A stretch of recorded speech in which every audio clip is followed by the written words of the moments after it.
हाँ जी बच्चों, कैसे हैं आप लोग। आई होप आप सब ठीक ही होंगे। जैसा कि हम जानते हैं, कोरोना ने सबकी वाट लगा रखी है और हमारा एजुकेशन सिस्टम भी उससे कुछ बचा हुआ नहीं है। ऑल दो धीरे धीरे चीज़ें प्लेटफॉर्म पे आ रही हैं, धीरे धीरे चीज़ें ट्रैक पे आ रही हैं। सून हमें ये भी सुनने को मिल सकता है कि हमारे स्कूल, कॉलेजेस, इंस्टीट्यूट्स सब ओपन होने जा रहे हैं with some precautions. I am also waiting for the same day. But आज जो ये लेक्चर है वो है good news for NDA aspirants. देखिए, काफ़ी टाइम से मैं स्टार्ट करने की कोशिश कर रहा था कि एनडीए की एक अलग सीरीज़ स्टार्ट कर दूं जितना जल्दी हो सके, बट कुछ इक्विपमेंट्स थे जिनकी मैं वेट कर रहा था, वो फाइनली आ चुके हैं और अब हम स्मूथली हमारी क्लासेस को जो है ट्रैक पे ला सकते हैं। तो गाइज़, सबसे पहले एनडीए जो लोग करना चाहते हैं, मैं ये कहता हूँ अगर आप 11th क्लास में हैं, ठीक है, तो आपके लिए ऑलमोस्ट 2 ईयर्स हैं जो कि मोर देन इनफ होते हैं, मोर देन इनफ। ठीक है, इसमें आप एनडीए के साथ साथ एसएसबी की भी साथ साथ जो है थोड़ी तैयारी कर लें। एसएसबी की वैसे कोई तैयारी नहीं होती, बस आपको फैमिलियर होना चाहिए कि एसएसबी कैसे होता है, कैसे वो 5 दिन हमारे वहाँ पर होते हैं, कैसे वहाँ टास्क दिए जाते हैं, कौन कौन से टास्क होते हैं, हर एक के बारे में बस आपको एक माइंड मैप पता होना चाहिए कि कब और कैसे आपको परफॉर्म करना है, जिससे कि आपके सेलेक्ट होने के चांसेस काफ़ी बढ़ जाएं। तो फ़िलहाल आज मैं जो स्टार्ट करने जा रहा हूँ वो मेरा जीएस सेक्शन है, जो मेरा फेवरेट है। जीएस सेक्शन 600 मार्क्स का है आउट ऑफ 900, तो इसीलिए इसकी वेटेज काफ़ी अच्छी हो जाती है। जीएस क्योंकि इतने ज़्यादा नंबर कवर कर रहा है, तो भैया इसमें जो टॉपिक्स हैं, जो सब्जेक्ट हैं, वो भी बहुत ज़्यादा होंगे। मैं यहाँ पर आज स्टार्ट कर रहा हूँ पॉलिटी सेक्शन, और इवनिंग में एक और वीडियो मैं डालूँगा जियोग्राफी सेक्शन से, तो इन दोनों वीडियोस को आप देखें। मीनवाइल कल परसों जैसे भी मेरा टाइम टेबल होगा, मैं आपको बताता जाऊँगा कि मैं आज कौन सी 2 वीडियोस डाल रहा हूँ। जीएस जो है वो बेसिकली हमारा पॉलिटी, हिस्ट्री, आपका geography, economics, environment and science and tech and then current affair, ये जो मेन चीज़ हैं ये हमारे जीएस सेक्शन के अंदर आती हैं। और जीएस सेक्शन के बाद एक और जो सब्जेक्ट है वो है इंग्लिश, जिसके 50 क्वेश्चंस आते हैं। जिनकी इंग्लिश वीक है, मैं चाहूँगा कि वो मैथ एंड जीएस इन दोनों पे काफ़ी फोकस करें, ठीक है। और टारगेट 700 का तो कम से कम रखें भैया। मैं जानता हूँ ये बहुत बड़ा टारगेट मैं बोल रहा हूँ, लेकिन अगर आप 700 का टारगेट लेके चल रहे हैं, 600, 650 ऐसा कुछ अगर आप अचीव कर लेते हैं, तो जो आपकी जो मेन लिस्ट लगती है, शॉर्ट लिस्ट होने के लिए जो मेन लिस्ट है, उसमें आपका नंबर पक्का पड़ जाएगा, ठीक है। तो टाइम वेस्ट नहीं करते हुए हम आज का स्टार्ट कर रहे हैं पॉलिटी सेक्शन। और पॉलिटी सेक्शन के अंदर मैं चैप्टर 1 स्टार्ट कर रहा हूँ। मैं कौन सी बुक फॉलो कर रहा हूँ, देखिए वो आपके बियॉन्ड द लेवल है। मैं लक्ष्मीकांत को फॉलो करूँगा, जो कि आईएएस आईपीएस बनने के लिए पढ़ी जाती है। उनके लिए एक तरह से कहते हैं ना, वो एक ऐसा ग्रंथ है जो उनको पढ़ना ही पड़ता है। तो ये मैं फॉलो करूँगा। आपको उतना डिटेल में नहीं जाना, आपको बस बेसिक बातें पता होनी चाहिए कि पॉलिटी सेक्शन में क्या क्या आता है। तो देखिए, पॉलिटी सेक्शन की अगर मैं बात करूँ तो सबसे पहले तुम्हें अवेयरनेस होनी चाहिए इंडियन कॉन्स्टिट्यूशन की, यानी कि हमारा संविधान कैसे बना, क्या क्या उसके अंदर होता है, ये सारी बातें हमें पता होनी चाहिए। इंडियन कॉन्स्टिट्यूशन, इसके अलावा जो हमारा पॉलिटिकल सिस्टम है, पॉलिटिकल सिस्टम वो भी इसी में कवर हो जाएगा। पॉलिटिकल सिस्टम जैसे कि हमारा पार्लियामेंट क्या होता है, राज्यसभा क्या होती है, लोकसभा क्या होती है, इसमें कितने मेंबर्स हैं, how many members are elected by the president, president कैसे सेलेक्ट होता है, और हमारी गवर्नमेंट की फॉर्मेशन कैसे होती है, गवर्नर क्या होता है, डिप्टी गवर्नर क्या होता है, यानी कि लेफ्टिनेंट गवर्नर क्या होता है, ये सारी बातें हम इस पॉलिटी सेक्शन के अंदर पढ़ेंगे। तो पॉलिटी सेक्शन स्टार्ट करते हैं, जिसमें मेरा पहला जो चैप्टर है वो है यूनियन एंड इट्स टेरिटरीज़। बहुत ही आसान सा प्यारा सा चैप्टर ये है, यूनियन एंड इट्स टेरिटरी। तो इसको पढ़ें कैसे, ठीक है ना। मैं आपको जो भी लेक्चर दूंगा या जो भी लेक्चर आपसे मैं देखने के लिए कहूँगा, उसको आपको कैसे डील करना है। सबसे पहले आप ये समझिए, पहली बात तो आप थ्योरी यानी कि जो भी मैं लेक्चर यहाँ पर दूंगा वो थ्योरेटिकली आपको पढ़ना है। कहाँ से पढ़ना है? जो भी लेक्चर की पीडीएफ होगी मैं सेंड करूँगा, वीडियो आप देखेंगे, एंड देन उसके बाद इस वीडियो के साथ या फिर ग्रुप में एक फ़ाइल जो होगी पीडीएफ फाइल, वो आपको मैं सेंड करूँगा। उस पीडीएफ फाइल में क्या होगा? उस पीडीएफ फाइल में होंगे उस वीडियो के ऊपर आधारित क्वेश्चन आंसर, ठीक है। मेनली मैं कोशिश करूँगा कि वो ऑब्जेक्टिव हों। अगर वो ऑब्जेक्टिव हैं तो फिर उस केस में आपको वो करने हैं, और उसी दिन रात को सोने से पहले जस्ट मुझे उनके आंसर्स जो हैं एक पेज पे लिख के फ़ोटो खींच के आपको ग्रुप में सेंड करने हैं या फिर पर्सनली सेंड करने हैं, ताकि नेक्स्ट डे मैं वीडियो से पहले रिज़ल्ट शो कर सकूं कि भैया शशिकांत के कितने थे, हर्ष के कितने थे। इस तरह से जो रिज़ल्ट होगा वो तुम्हें एक इम्प्रूवमेंट लाने में हेल्प करेगा, ठीक है। तो सिस्टम ये रहेगा एक तरह से। तो प्लीज़ क्वेश्चन आंसर ज़रूर करें, विदाउट क्वेश्चन आंसर कोई फ़ायदा नहीं है। और क्योंकि इससे ये भी रहेगा कि जो दिन में तुमने लेक्चर पढ़ा है वो तुमने किया भी है या नहीं किया, ठीक है। तो ये तरीका रहेगा। आगे चलते हैं यूनियन एंड इट्स टेरिटरी की तरफ। तो यूनियन एंड इट्स टेरिटरी से पहले आपको समझना होगा इंडिया का मैप। ओके, तो देखिए इसे कहते हैं नॉर्थ साइड, इस तरफ है ये साउथ साइड, ये हमारी ईस्टर्न साइड है और ये हमारी वेस्टर्न साइड है, ठीक है। तो ये चारों साइड्स का आपको पता होना चाहिए। और ये जो मध्य प्रदेश है ये हमारा सेंटर है। तो मैं ये क्यों बोल रहा हूँ? क्योंकि एनडीए के बाद जब आपका एसएसबी होगा तो उसके अंदर सबसे इम्पोर्टेंट जो चीज़ बार बार आपसे पूछी जाएगी इंटरव्यू के दौरान या फिर आपके रिटन टेस्ट के अंदर, वो है रिलेशन विद द नेबर्स, ठीक है। हमारे नेबर्स के साथ कैसे रिलेशन है। तो देखिए मैं यहाँ पर अंडरलाइन कर रहा हूँ, चाइना इधर है, इधर हमारा पाकिस्तान है, इधर ये मेरा बांग्लादेश है, ये मेरा श्रीलंका है, और नीचे की तरफ अगर हम जाएं तो हमारे मालदीव्स हैं, ठीक है। और इधर अगर आपको दिख रहा है तो ये मेरा अफ़गानिस्तान है, और ये है म्यांमार। ओके, सो ये मेरी कुछ नेबरिंग कंट्रीज़ हैं जिनको मैं यहाँ पर पॉइंट आउट कर रहा हूँ। और कुछ और नेबरिंग कंट्रीज़ हैं, ये है भूटान और ये है नेपाल। तो ये जो नेबरिंग कंट्रीज़ हैं इनसे हमें दोस्ती तो रखनी है, साथ ही साथ इनसे हमें सिक्योर भी होना है, जिसमें सबसे ज़्यादा इम्पोर्टेंट बन जाता है पाकिस्तान एंड चाइना। बांग्लादेश भी इम्पोर्टेंट है, लेकिन फ़िलहाल के कुछ रिसेंट्स डेवलपमेंट्स में बांग्लादेश से हमें उतनी प्रॉब्लम नहीं हो रही जितनी कि पाकिस्तान और चाइना से हो रही है। श्रीलंका से भी थी जब तक वहाँ पर लिट्टे था, अब इतनी नहीं हो रही। हाँ, अभी फ़िलहाल कुछ एक दिनों में नेपाल ने थोड़ी सी प्रॉब्लम क्रिएट करना स्टार्ट कर दिया है रिगार्डिंग द कोविड-19। और म्यांमार की तरफ से जो रोहिंग्याज मूवमेंट होती हैं वो भी क्या होती हैं वो मैं बताऊंगा। उसने भी प्रॉब्लम्स जो हैं थोड़ी सी क्रिएट करनी स्टार्ट कर दी हैं। मैं ये सब बातें क्यों बोल रहा हूँ? क्योंकि एसएसबी में आपसे पूछा जा सकता है कि फ़लानी जो प्रॉब्लम हो रही है पर्टिकुलर कंट्री के अंदर से, उसमें आप क्या कर सकते हैं, अगर आप ये होते तो आप क्या करते। इस प्रकार के क्वेश्चन बहुत ज़्यादा पूछे जाते हैं।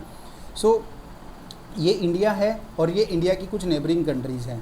अब इंडिया के अंदर देखिए जो ये आपको बड़े बड़े एरियाज़ नज़र आ रहे हैं इनको कहते हैं स्टेट्स, और इन्हीं स्टेट्स के अंदर कुछ ऐसी जगह भी हैं जो कहलाती हैं यूनियन टेरिटरीज़।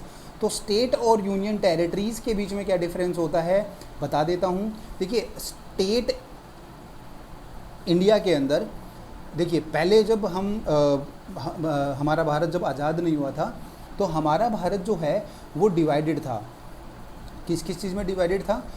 एक था ब्रिटिशर्स ऑक्यूपाइड इंडिया, मतलब जो ब्रिटिशर्स के अधीन था, और एक थी प्रिंसली स्टेट्स यानी कि जो राजाओं के अधीन थी, ठीक है। तो ब्रिटिशर्स इंडिया, प्रिंसली स्टेट्स, और साथ ही साथ कुछ ऐसे स्टेट्स भी थे लाइक गोवा जो ब्रिटिशर्स के अधीन भी नहीं था, वो प्रिंसली स्टेट्स भी नहीं थी, वो कुछ पुर्तगालीज़ के अधीन थे, कुछ फ्रांसीसी के अधीन थे। तो इस प्रकार से इंडिया जो है वो टोटली डिवाइडेड था। जब इंडियन कांग्रेस ने और लोगों ने मिलकर इंडिया की आज़ादी के लिए संघर्ष किया, तो ब्रिटिशर्स ने कहा कि हम यहाँ से जाएंगे, पर वो कमीने जाते जाते भी डिवाइड एंड रूल लगा के चले गए। डिवाइड एंड रूल में उन्होंने ये कहा कि जो इंडिया के साथ स्टेट जाना चाहता है, इंडियन रिपब्लिक के साथ स्टेट जाना चाहता है, वो उसमें चला जाए, जो पाकिस्तान के साथ जाना चाहता है वो उसमें चला जाए, और जो आज़ाद रहना चाहता है यानी कि इंडिपेंडेंट प्रिंसली स्टेट बनना चाहता है वो प्रिंसली स्टेट भी बन जाए। यानी कि उन्होंने 3 ऑप्शन दिए थे, ठीक है। पहला ऑप्शन इंडियन रिपब्लिक, दूसरा ऑप्शन पाकिस्तान के साथ, तीसरा ऑप्शन था कि वो इंडिपेंडेंट रह सकते हैं। तो जब वहाँ उस टाइम पे हमारे लौह पुरुष लाल बहादुर शास्त्री जो हैं वो हमारे फर्स्ट गृह मंत्री बने, तो उन्होंने ये देखा कि यार अगर स्टेट्स जो हैं, मुस्लिम स्टेट्स तो ऑलमोस्ट पाकिस्तान की तरफ जा रही हैं, ठीक है, और उसमें काफ़ी प्रॉब्लम्स हुई, ठीक है। उसमें गुजरात के अंदर, ये जो गुजरात है इसके अंदर हिंदू ज़्यादा थे, लेकिन यहाँ पर लीडर था मुस्लिम, वो भी पाकिस्तान के साथ जाना चाहता था, ठीक है ना। इधर हमारा हैदराबाद है, उसके अंदर काफ़ी मुस्लिम थे, वो भी जो है हमारा पाकिस्तान के साथ जाना चाहता था। ये रहा हैदराबाद, ये भी पाकिस्तान के साथ जाना चाहता था। इधर से ये जो बांग्लादेश बना है, इसकी भी बहुत इंटरेस्टिंग स्टोरी है, मैं कभी इस पे वीडियो बना के आपको बताऊंगा कि कैसे बांग्लादेश की फॉर्मेशन हुई थी 1971 में, और कैसे इंदिरा गांधी जी ने, और कैसे रशिया जो है हमारे लिए यूएसए से लड़ गया था, ठीक है ना। इसके ऊपर भी बहुत इंटरेस्टिंग वीडियो बनेगी, मैं आपको बताऊँगा। तो ये सारी जो चीज़ें थी, ये सारी जो डेवलपमेंट्स थी, ये क्यों हुई? क्योंकि ब्रिटिशर्स अपना चाल चल चुके थे। हाँ, नेपाल और भूटान पहले अलग हो चुके थे, इनका कोई दो राय नहीं है। तो जब ये सारी चीज़ें हो रही थी तो और भी छोटे छोटे राजा थे, जैसे राजा हरि सिंह, ठीक है ना, वो आपको पता ही होगा। उन्होंने कहा मैं अलग रहूँगा भैया, मेरे को नहीं पता, जम्मू कश्मीर मेरे को अलग चाहिए भैया, तो जम्मू कश्मीर अलग था। इसके अलावा भी और भी बहुत से छोटे छोटे राज्य जो हैं वो देश में बन गए थे, क्रंचिस से बन गए थे, मतलब कि ऐसा लग रहा था जैसे किसी ने देश को हथौड़े से मार के तोड़ दिया हो। तब लाल बहादुर शास्त्री जी उठे और उन्होंने इस पूरे पूरे पूरे पूरे पूरे पूरे देश को जोड़ दिया। डैट्स वाई उनका मैं लाल बहादुर शास्त्री जी बोल रहा हूँ, extremely sorry, that is Vallabh भाई पटेल। वल्लभ भाई पटेल जिनका स्टैचू जो है बना है अभी रिसेंटली गुजरात के अंदर, स्टैचू ऑफ यूनिटी के नाम से, तो उन्होंने ये पूरे देश को बांध दिया, प्यार से बांधा, फोर्स से बांधा, वो उन्होंने देखा, ठीक है। तो हम उस बात पे नहीं जाते। अब मैं बात कर रहा था स्टेट्स एंड यूनियन टेरिटरीज़ की। तो जब उन्होंने ये सारे राज्य बांध दिए, तो देखिए हमारे यहाँ ना गवर्नेंस का जो रूल होता है वो कुछ लेवल वाइज होता है। सबसे ऊपर आती है सेंट्रल गवर्नमेंट, उसके बाद आती है स्टेट गवर्नमेंट, और उसके बाद आती है लोकल गवर्नमेंट। तो सेंट्रल गवर्नमेंट, ठीक है, और स्टेट गवर्नमेंट, जब सेंट्रल गवर्नमेंट और स्टेट गवर्नमेंट पर्टिकुलर एरिया को संभालते हैं, उस एरिया को एक तरह से स्टेट कहा जाता है। जैसे कि अगर हम बात करें राजस्थान की या फिर हरियाणा की, हरियाणा में जो स्टेट गवर्नमेंट है उसके हमारे चीफ हैं, जिसे हम चीफ मिनिस्टर कहते हैं, डेट इज़ खट्टर साहब। एंड ये जो हरियाणा है ये इंडिया का भी हिस्सा है, जिसके प्राइम मिनिस्टर हैं नरेंद्र मोदी। तो यहाँ पर ये यहाँ पर दोनों डेवलपमेंट्स काम करती हैं। प्राइम मिनिस्टर हमारे वो भी यहाँ पर आदेश दे सकते हैं कि भैया घर के अंदर रहो, कोरोना से बचो, और चीफ मिनिस्टर भी ये बात बोल सकते हैं कि भैया घर के अंदर रहो। लेकिन अगर हम बात करें यूनियन टेरिटरीज़ की, तो देखिए यूनियन टेरिटरीज़ के अंदर सेंट्रल गवर्नमेंट का ज़्यादा प्रभुत्व होता है, ठीक है ना, यानी कि वो डायरेक्टली अंडर होते हैं सेंट्रल गवर्नमेंट के अंदर। और अभी आपका जो होमवर्क रहेगा, आपको यहाँ पर बताना होगा how many union territories in India and how many states in India. इस बात पे ध्यान दें कि ये चीज़ें जो हैं बदलती रहती हैं, ये हर 2 या 3 साल में, 4 साल में बदलती रहती हैं। और क्यों बदलती रहती हैं इसका आंसर भी ये चैप्टर देगा जिसको हम करने जा रहे हैं, that is states and union territories. Okay guys, तो ध्यान से इस मैप को देख लीजिए। ये जो मैप है ये मैं आपके लिए आपको पोस्ट कर दूंगा। इसको आप अपने मोबाइल पे एज ए वॉलपेपर लगा लें या फिर इसका प्रिंट आउट निकाल के चिपका लें, क्योंकि एज़ पर NDA एस्पिरेंट्स या फिर अगर आप आगे जाकर आईएएस बनना चाहते हैं या आईपीएस बनना चाहते हैं, तो उनके लिए भी मैं कहूँगा कि ये जो मैप है बहुत इंपॉर्टेंट है। भाई इंडिया है यार, हम इंडिया के बारे में नहीं जानेंगे तो किसके बारे में जानेंगे, ठीक है ना। तो चलते हैं आगे। तो जैसा कि मैंने कहा कि मैं अब स्टार्ट करूँगा हमारा पॉलिटी सेक्शन, जिसमें हम आज स्टार्ट कर रहे हैं यूनियन एंड इट्स टेरिटरी। तो इसमें मैं बताने वाले क्या क्या हूँ कि पहले तो इस बात को देखिए, दिस इज़ आर्टिकल। जब हमारा इंडियन कॉन्स्टिट्यूशन लिखा जा रहा था, है ना, अंबेडकर भाई साहब जब वो काम कर रहे थे, इंडियन कॉन्स्टिट्यूशन लिख रहे थे, तो इंडियन कॉन्स्टिट्यूशन के अंदर कुछ रूल्स एंड रेगुलेशंस लिखे गए और उनको आर्टिकल का नाम देके उनको लिखा गया। और अराउंड 1 से 395 आर्टिकल्स होते हैं हमारे पास। सर ये आर्टिकल क्या है सर, ऐसे थोड़ी ना समझ में आएगा, चलो बता देते हैं। देखिए, जैसे कि हम किसी स्कूल में जाते हैं और जब हम नया उसमें एडमिशन लेते हैं, तो स्कूल के टीचर्स या स्कूल के प्रिंसिपल जो हैं वो रूल्स एंड रेगुलेशंस बताते हैं। रूल नंबर 1 सुबह 7 बजे आना है, रूल नंबर 2 ड्रेस में आना है, रूल नंबर 3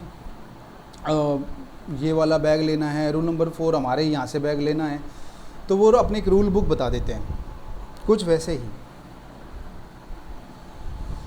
वैसे ही जब इंडियन कॉन्स्टिट्यूशन बन रहा था आफ्टर द फ्रीडम, तो उसमें इंडिया अब कैसा होगा, इसके लिए जो रूल्स रेगुलेशंस थे वो लिखे जा रहे थे।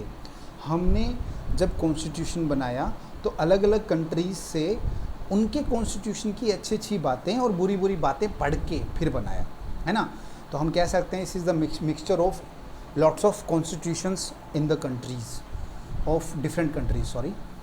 तो इंडियन कॉन्स्टिट्यूशन ने आर्टिकल 1 में, यानी कि जब अंबेडकर भाई साहब इसको बना रहे थे, तो आर्टिकल 1 में ये बताया कि हमारे भारत का, हमारे इंडिया का नाम क्या रहेगा।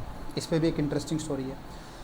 इंडिया जो है अंग्रेज़ों के द्वारा इंडिया कहलाता था, हम हिंदुस्तानी उसको हिंदुस्तान कहते थे, है ना। भारत कहा जाता था और भी इसके डिफरेंट नाम थे। तो एक तो इसका एक फ़िक्स नाम हो, तो पहली ही लाइन में ये कहा गया है, article 1 defines that India that is Bharat. देखा ये रहा, इंडिया डेट इज़ भारत, यानी कि ये दो इसके ऑफिशियल नाम है, एक इंडिया और एक Bharat. India that is Bharat shall be union of states. इस बात को समझने की कोशिश करना। जैसा कि अभी मैंने बताया था, वल्लभ भाई पटेल के टाइम पे अलग अलग जो स्टेट्स थे वो डिवाइडेड हो चुके थे, तो उन्होंने इन सबको मर्ज किया और एक कंट्री बनाई, और उसी तर्ज पे कॉन्स्टिट्यूशन में लिखा गया it is a union of states, यानी कि स्टेट्स से मिलकर बनने वाला एक यूनियन। ओके, यानी कि जो मैंने अभी पीछे मैप दिखाया था, उस मैप की जो बाउंड्री है, इस टोटल बाउंड्री में जितने भी स्टेट्स हैं या जितने भी जगह हैं वो इंडिया का हिस्सा कहलाएगी। ये बात किसने कही थी? इस पहली लाइन ने कही थी। ये लाइन कौन से आर्टिकल में आती है? आर्टिकल 1 में आती है।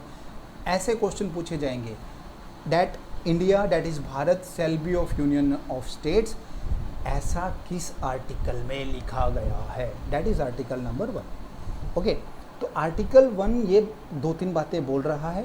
पहली बात क्या बोल रहा है कि इंडिया का नाम क्या होगा और इंडिया एक यूनियन ऑफ स्टेट्स कहलाएगा। यूएसए, अगर हम यूएसए की बात करें, यूएसए हमसे थोड़ा सा अलग है। यूएसए में क्या होता है? It's not a union of states, it's a states of union. वहाँ उल्टा है, स्टेट्स ऑफ यूनियन है वहाँ पे, स्टेट्स ऑफ यूनियन या स्टेट्स एंड इट्स यूनियन, ठीक है ना। तो उसमें अंतर क्या होता है थोड़ी देर में मैं आपको बताऊँगा।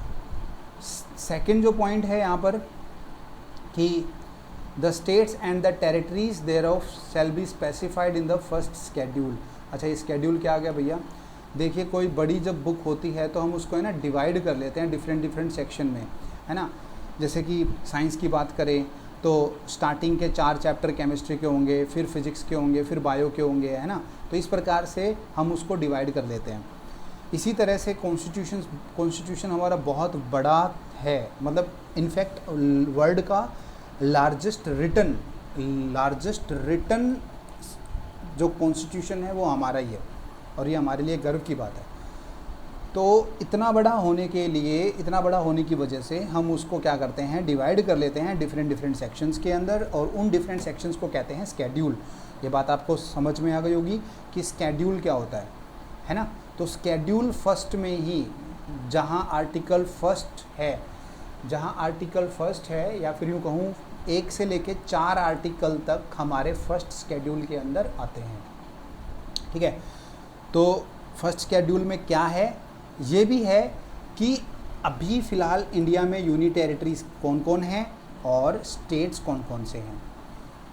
रिसेंटली हमारे अमित शाह जी ने बहुत ही बड़ा एक तांडव किया था, जिसमें आर्टिकल, जम्मू कश्मीर वाला जो आर्टिकल है उसको अबोलिश कर दिया था, और उन्होंने लद्दाख को बना दिया था और जम्मू कश्मीर को बना दिया था यूनियन टेरिटरीज़, ठीक है भाई।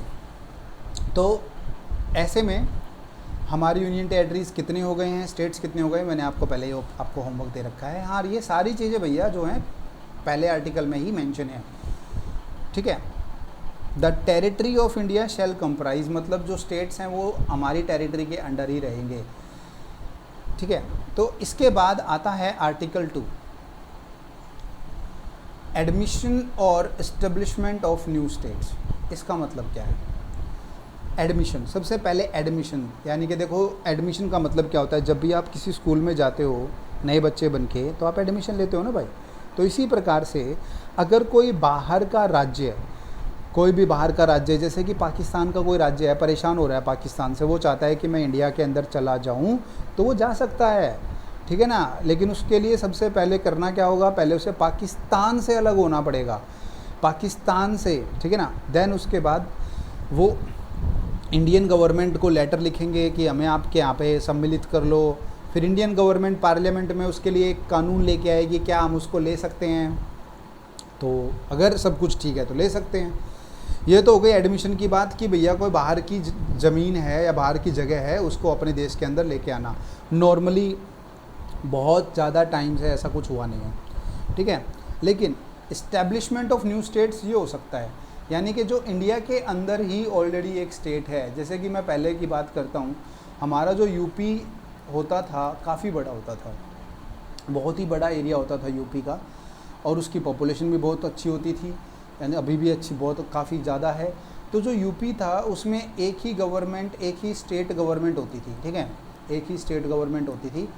अब एक स्टेट गवर्नमेंट और इतना बड़ा यूपी, इतनी बड़ी पॉपुलेशन, उसको कंट्रोल कैसे करें, तो ये दिक्कत थी। उसको कुछ इस प्रकार से समझिए कि आपकी क्लास में एक मॉनिटर है, वो बेचारा 20 से 30 बच्चों को तो हैंडल कर सकता है, लेकिन अगर एक ही मॉनिटर है और आप उसको कहा जाए जाओ 100 बच्चों को हैंडल करो, तो भैया वो इस्तीफ़ा दे देगा अपने मॉनिटर पद से। इसी तरह से यूपी में कुछ ऐसा ही होता था कि इतनी सारी पॉपुलेशन और एक छोटी सी स्टेट गवर्नमेंट कैसे हैंडल करे।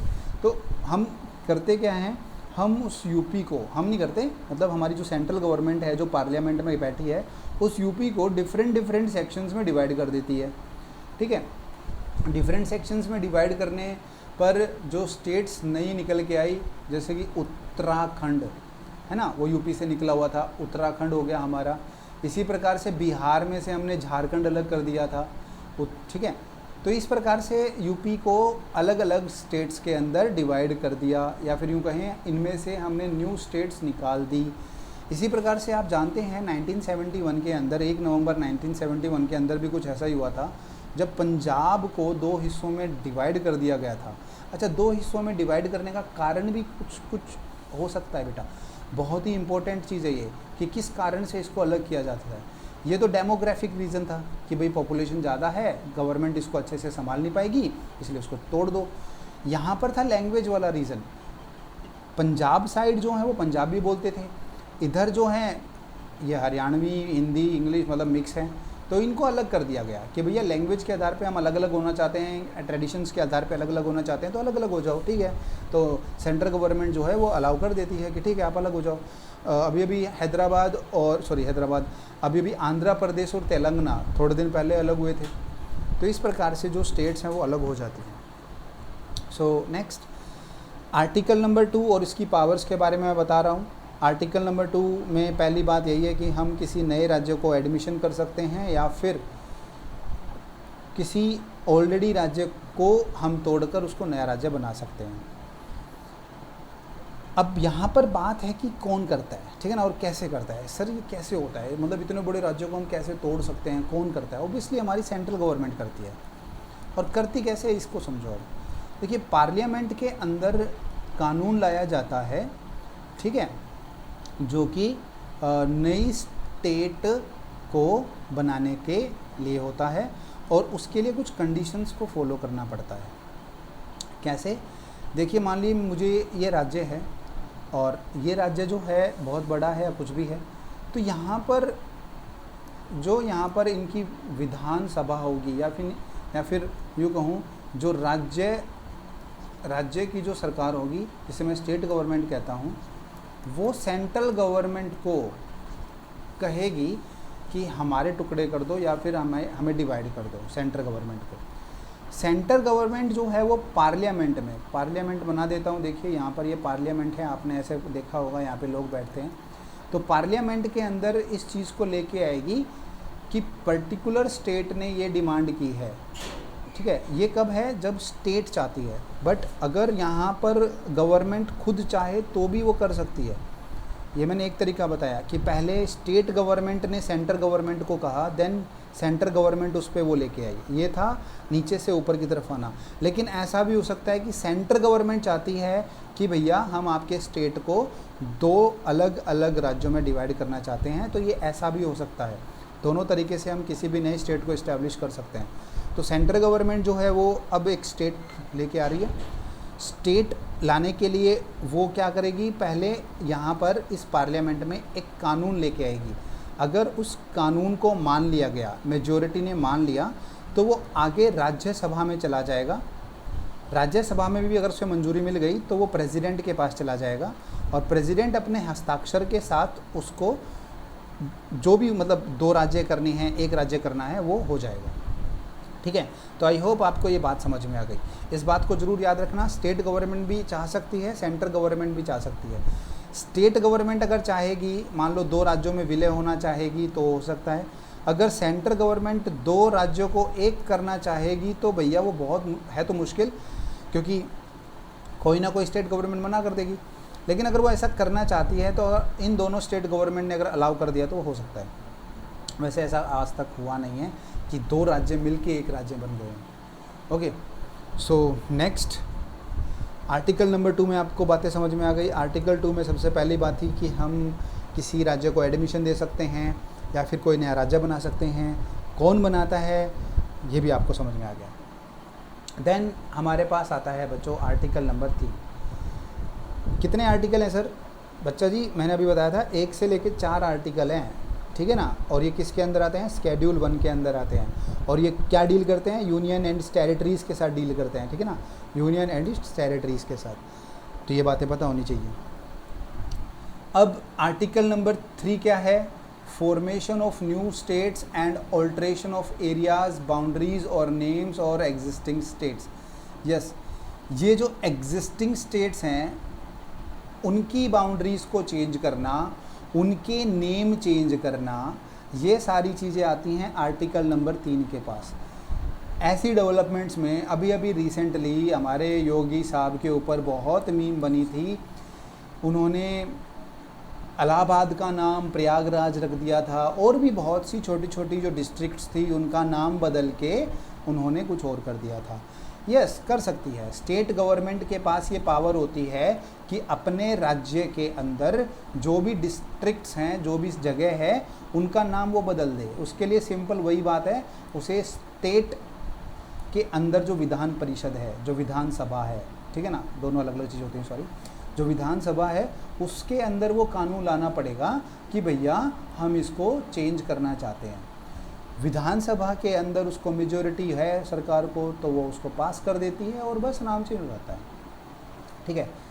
क्यों ये नाम चेंज करना ही ज़रूरी क्यों है? मतलब किसका फ़ायदा है नाम चेंज करके? ऑब्वियसली बहुत, देखिए जो हमारा इंडिया है ना वो डिफरेंट डिफरेंट कम्युनिटीज़ में डिवाइडेड है, ठीक है। अब बात करते हैं Allahabad. Obviously the name is the community which is belonging to the Muslims, है ना, Allahabad. This name is given by Mughals, ठीक है ना। तो उन्होंने अपने हिसाब से नाम रखे, औरंगाबाद, इसका बाद उसका बाद। हमारे योगी आदित्यनाथ ठहरे कट्टर हिंदू, तो उन्होंने कहा ना, मैं ना बोलने वाला इलाहाबाद पुलाबाद, उन्होंने सीधा लिखा प्रयागराज, जो एक नदी है, ठीक है ना, प्रयागराज। तो स्टेट्स अपने नाम नहीं, स्टेट्स के नाम नहीं, स्टेट अपनी डिस्ट्रिक्ट्स के नाम, अपने एरिया, लोकल एरिया के नाम, उनकी बाउंड्रीज़ को चेंज कर सकती है, और ऐसा करने की शक्ति उन्हें इंडियन कॉन्स्टिट्यूशन में आर्टिकल नंबर 3 के अंदर मिलती है। बात समझ में आ गई? ठीक है। नाउ अगर पार्लियामेंट अगर चाहे तो वो तो स्टेट का ही कुछ ना कुछ कर सकती है भैया। जैसे कि अगर हम हरियाणा की बात करें तो स्टेट चाहे तो हरियाणा को बड़ा कर सकती है साइज़ में by indulging other states area, या उसको छोटा कर सकती है, ठीक है ना। ये स्टेट के पास पावर, ये पार्लियामेंट के पास पावर है, ठीक है। उसका नाम चेंज कर सकती है, हरियाणा की जगह हरिभूमि बोल सकती है, किरियाना बोल सकती है, कुछ भी कह सकती है, वो उसकी मर्जी। रिसेंटली हरियाणा के अंदर भी गुड़गांव जो था उसको गुरुग्राम बोला गया, क्योंकि वो पहले भी गुरुग्राम था, लेकिन उसको धीरे धीरे गुड़गांव बोलने लग गए, ठीक है। तो ये सारी पावर जो है आर्टिकल नंबर 3 के अंदर आती है। बातें आपको समझ में आ रही होंगी, बिल्कुल सिंपल सी भाषा में समझा रहा हूँ। तो पहली पॉइंट इसके अंदर हम पढ़ेंगे कि अगर कोई नया स्टेट है, अगर कोई नया स्टेट हम बना रहे हैं, कैसे बना सकते हैं?